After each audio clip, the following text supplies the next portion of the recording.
నమస్తే, నేను సిరి. జగన్మోహన్ రెడ్డి గారి పుంగనూరు టూర్ అయితే మరి క్యాన్సిల్ అయిందని చెప్పేసి వార్తలు వస్తున్నాయి. సో ఇందులో ఏం జరిగింది అనేది మనకి వివరించడానికి మనతో పాటు ఉన్నారు ప్రముఖ రాజకీయ విశ్లేషకులు అంకమరావు గారు. నమస్కారం సార్. నమస్తే అమ్మా. సార్, ఇప్పుడు చూస్తుంటే మరి జగన్మోహన్ రెడ్డి గారి పుంగనూరు టూర్ అయితే క్యాన్సిల్ అయింది అని చెప్పేసి మరి వార్తలు వస్తున్నాయి. అసలు ఏం జరిగిందంటారు?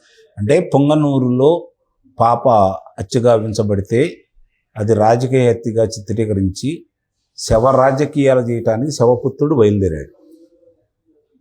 శవ రాజకీయం చేయటానికి శవపుత్రుడు బయలుదేరాడు. ఆంధ్రప్రదేశ్లో రాజకీయం చేయాలంటే ఆయనకి విధ్వంసం కావాలి, వినాశనం కావాలి, లేకపోతే శవం కావాలి. లేకపోతే ఆయన రాజకీయం చేయలేడు, రాజకీయంగా ముందుకెళ్ళలేడు. ఇప్పుడు దానికి సంబంధించి ఇప్పుడు పుంగనూరు శాసనసభ్యుడు కూడా పుంగనూరులో ప్రవేశించే అవకాశం లేకుండా పోతుంది. కాబట్టి దీన్ని అడ్డం పెట్టుకొని ఇద్దరు రావాలని ప్రయత్నం చేశారు. కానీ అక్కడ వాస్తవంగా అంటే అతనికి వ్యాపార ప్రత్యర్థులు, అతనికి వ్యాపారంతో ఉన్న విభేదాల వల్ల ఆ పాపను చంపేశారన్న సంగతి తెలిసిన తర్వాత దీని గురించి ఎగబట్టుకొని వచ్చారు శ్యామల అన్న రోజా. వాళ్ళిద్దరు కూడా దాని గురించి మాట్లాడి ఇదేదో రాజకీయం చేయాలి, రాజకీయ లబ్ధి పొందాలని చెప్పని వాళ్ళు ప్రచారం చేశారు. ఇప్పుడు వాళ్ళు ఏం సమాధానం చెప్తారో చూడాలి. ఇప్పుడు నిన్నదాకా మరి వాళ్ళే కదా మాట్లాడింది. ఇక్కడ జరుగుతుంది ఏంది, జరిగింది ఏంది, దాన్ని మనం ఏం మాట్లాడాం. సహజంగా ఏదైనా సంఘటన జరిగినప్పుడు మానవతా దృక్పథంతో ఆలోచించాల్సిన విషయాలన్నీ మర్చిపోయి ప్రతిదీ రాజకీయం చేయాలనుకుంటే ఇలానే అవుతూ ఉంటుంది. కాబట్టి ఇప్పుడు వాళ్ళు కూడా ఇది మరి అంశం ఇప్పుడు వచ్చి ఏం మాట్లాడతాడు ఆయన? వచ్చి అక్కడ పాప చనిపోయింది, ఆ కుటుంబాన్ని ఏమో విధంగా మాట్లాడతాడు? మాట్లాడలేడు కదా. ఆయన కావాల్సిన రాజకీయం కదా, రాజకీయ అంశాలు దాంట్లో ఏం లేవు కదా. వచ్చి వ్యాపారం గురించి మాట్లాడి నీ వ్యాపార ప్రతినిధి చంపాడు అంటే దానివల్ల ఆయనకైనా ఉపయోగం జరుగుతుందా? జరగదు కదా రాజకీయానికి సంబంధించి. కాబట్టి ఇవన్నీ దృష్టిలో పెట్టుకొని మనం అక్కడికి వెళ్ళినందువల్ల ఉపయోగం ఎటు లేదు. కాబట్టి సాక్షి పత్రికకి కావాల్సినటువంటి సమాచారం దాంట్లో ఉండదు. కాబట్టి వాళ్ళు ఎక్కువగా మాట్లాడుకోవడానికి అవకాశం రాదు. కాబట్టి ప్రభుత్వాన్ని విమర్శించే అవకాశం లేదు. కాబట్టి తన పర్యటన వాయిదా వేసుకున్నాడు. అంటే రాజకీయ లబ్ధి పొందుతుంది మాత్రం ఇక్కడ. రాజకీయ లబ్ధి లేకపోతే ఏ అంశం గురించి కూడా ప్రజల మధ్యకు వచ్చి ప్రజల సమస్యలను ప్రస్తావించని వ్యక్తులు ఎవరైనా ఉన్నారు అంటే వైఎస్ఆర్సీపీ పార్టీ అధినేత జగన్మోహన్ రెడ్డి గారు, వాళ్ళ మనుషులు అంతే. అంటే వాళ్ళకి కావాల్సింది ఏది జరిగినా రాజకీయ లబ్ధి చేకూరడమే కావాలి. ఎందుకంటే మనం చూసాము చాలా వరకు వైసీపీ నేతలు కనిపిస్తలేదు. ఇట్లాంటివి జరిగినప్పుడు మాత్రం వాళ్ళు మళ్ళా ప్రెస్ ముందులోకి వచ్చి మాట్లాడు ఇవన్నీ చేస్తుండ్రు. అసలు ఏంది వీళ్ళ మోటో ఏంది ఇప్పటికి కూడా ఎవరికి అర్థం కాని పరిస్థితుల్లో ఉన్నారు. అంటే ఇప్పుడు అర్థం కాదు, ప్రజలకు అర్థమయ్యే వాళ్ళ ఇంటికాడ కూర్చోబెట్టారు. అర్థం కాలేదనుకుంటే ఇప్పుడు అది మనం వాళ్ళని కించపరిచినట్టే. ప్రజలకు అర్థమైంది కాబట్టి వాళ్ళ ఇంటికి పంపించారు కదా. అంటే వీళ్ళు చేసేది ఇంకా కూడా మారకపోతే ఎట్లా? వీళ్ళకి 11 సీట్లకే కేటాయించి ఆడ ఊసబెట్టిండ్రు. వాళ్ళ మీద మీరు అన్నట్టు వాళ్ళ మీద ఎంతో కొంత అభిమానం ఉంటేనో, లేకపోతే వీళ్ళు మళ్ళీ మారి ప్రవర్తిస్తారంటేనో గతంలో ఇచ్చినట్టుగా 60 పైన 40-50 స్థానాలను ఇచ్చేవాళ్ళు కదా.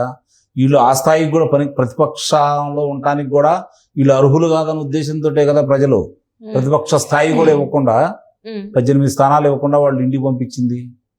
అంటే ప్రజల తీర్పును గౌరవించాలి. ఇప్పుడున్న ప్రభుత్వం కూడా ఎందుకు ఇచ్చారు, ఏ ఆలోచనతో ఇచ్చారు వాళ్ళని.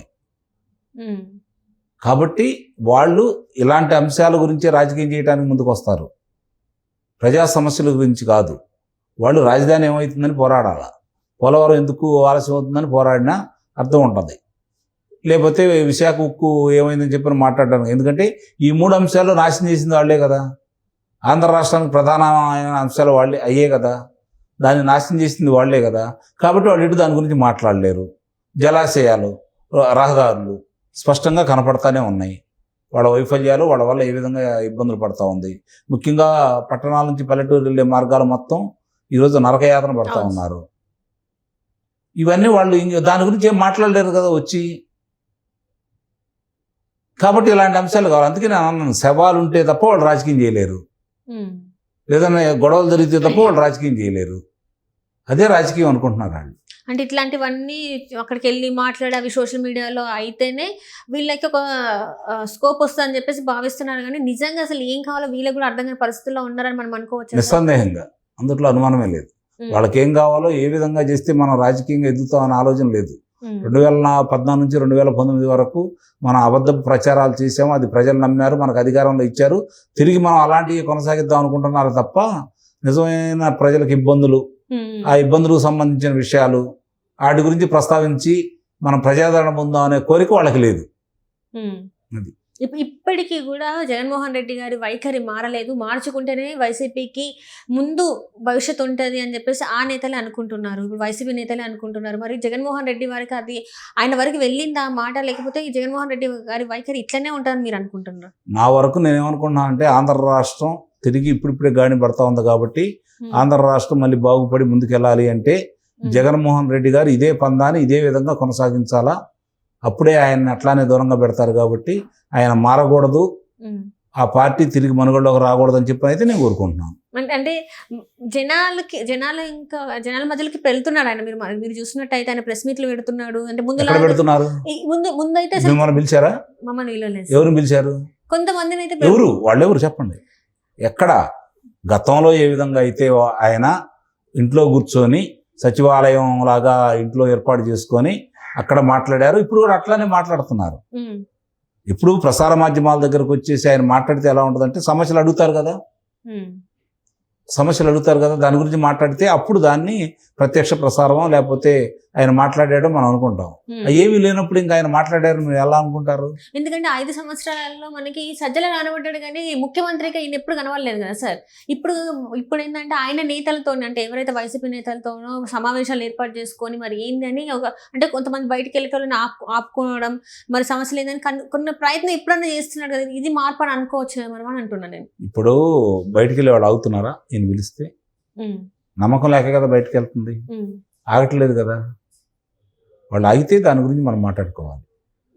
ఆగట్లేదు కాబట్టి ఆయనకు ఒక నమ్మకం అంటూ ఏర్పడింది, మనం చెప్పిన వీళ్ళు ఎంటరని. అందుకే ఆయన పిలిచినా కూడా చాలా మంది రావట్లేదు, చరవాణిలు ఆపుకొని దూరంగా ఉంటున్నారు. కాబట్టి వాళ్ళందరూ వెళ్ళాలని ఒక నిర్ణయానికి వచ్చారు. ఈయన కూడా వీళ్ళు వెళ్ళిపోతారు అనే నిర్ణయానికి వచ్చాడు కాబట్టి ఏమీ చేయలేక ఇలాంటి విషయాలు మాట్లాడుతూ ఉన్నారు. ఇప్పటి వరకు చూసుకుంటే వైసీపీ ఈ గత 5 సంవత్సరాలు అయితే మంచిగానే ఉంది.